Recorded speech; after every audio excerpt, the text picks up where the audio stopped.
Mississippi, Emerald Mound, second largest mound in the United States of America, second largest existing mound.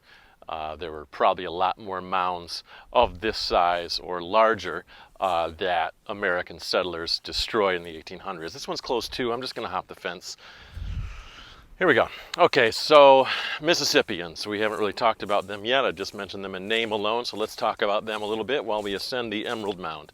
Last episode, we talked about the Hopewell and the Adena. Those were prehistoric hunter-gatherer societies that inexplicably disappeared, and out of the ashes, per se, of the Hopewell came the Mississippians. And the Mississippians are best distinguished by their platform mounds. This one we're walking up right now, more of an artificially made plateau, a slope-side, flat-topped mound. The Mississippian period was from about 900 AD to 1600 AD, and what distinguishes it from the other earlier mound-building cultures is that their mound centers were much more year-round settlements and not the oft-visited ceremonial centers used by the hunter-gatherers of before. Other cultures I've talked about in other episodes, such as the Hopewell and Adena. And the reason why the Mississippian sites were permanent settlements is because of one major trait. The Mississippians had become an agricultural society, a society that grows corn, and with agriculture comes settlements. So these mound areas were not ceremonial centers. Well, they had ceremonial centers in them, but they were, in fact, cities. And with settlements, with sedentary lifestyle, comes all the other trappings of those kinds of societies. I'm talking about social and structural inequality. You had leaders, you had kings and chiefs, you had power held in the hands of few that lorded it over the many. And these mound centers were where they ruled from. And not only did they rule the city, like here at Emerald Mound, but this city held sway over all the settlements in the landscape around it. Now, Emerald here isn't your typical Mississippian period mound per se.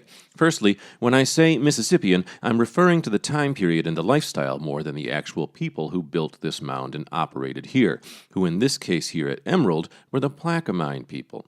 And the Plaquemine were a Mississippian culture people, kind of like how you can say you're both an Arkansonian and an American, and a pigfucker.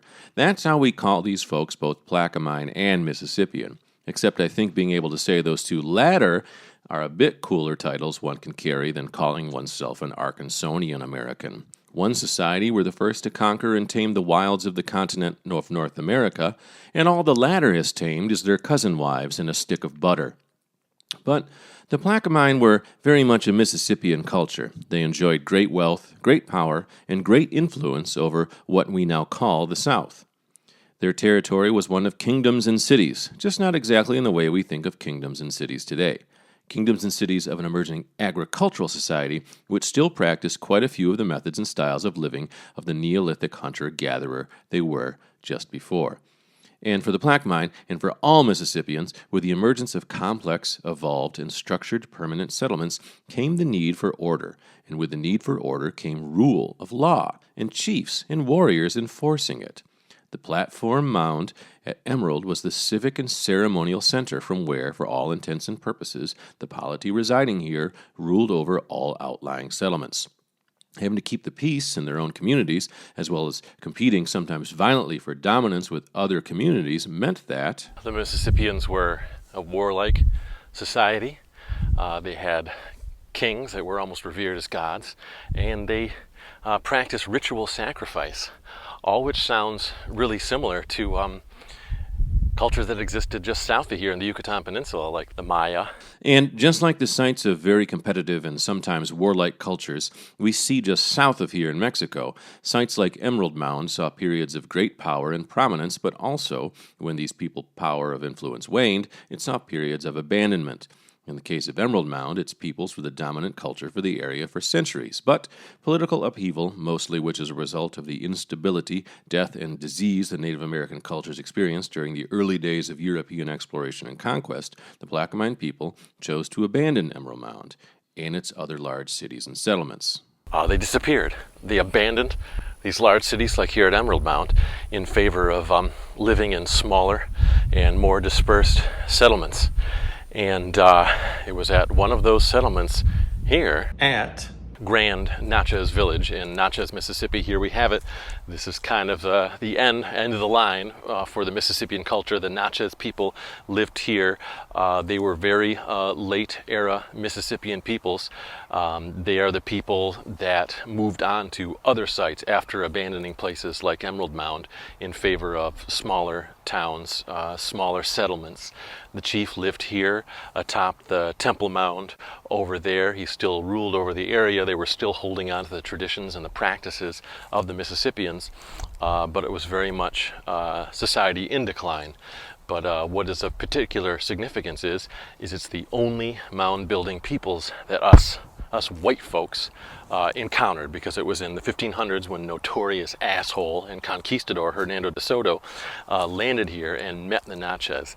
And he had crossed an America that was mainly hunter-gatherer tribal societies, and he was blown away by the order, by the advanced layouts of the towns and settlements here, of the advanced cultures.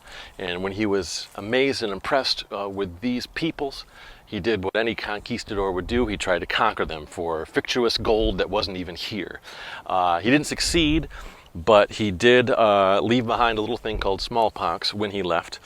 And by the time the Spanish came back in the 1600s, the Natchez were well into decline, had totally lost the practice of building mounds, and had dispersed even more, and were pretty quickly conquered over the next 40 years. The arrival of De Soto was the arrival of untold horrors, death, and instability to such a degree that it displaced and destroyed countless cultures spanning the length and breadth of all the Americas.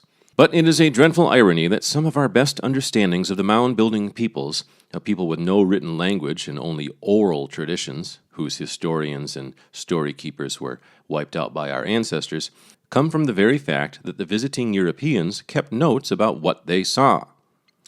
Whereas most of what we know of the mound builders is limited to what we can dig out of the ground, and from the scant bit of oral tradition that remains among the few modern-day descendants of the survivors of the Native American genocide, we have some much more concrete and detailed explanations thanks to the Jesuit priests who, sharing that bloodthirsty and perverted quality that all practitioners of the Christian religion have, along with the conquistadors of that time period, came along for the Spaniards' joyride spree of North American slaughter and conquest and wrote down what they saw.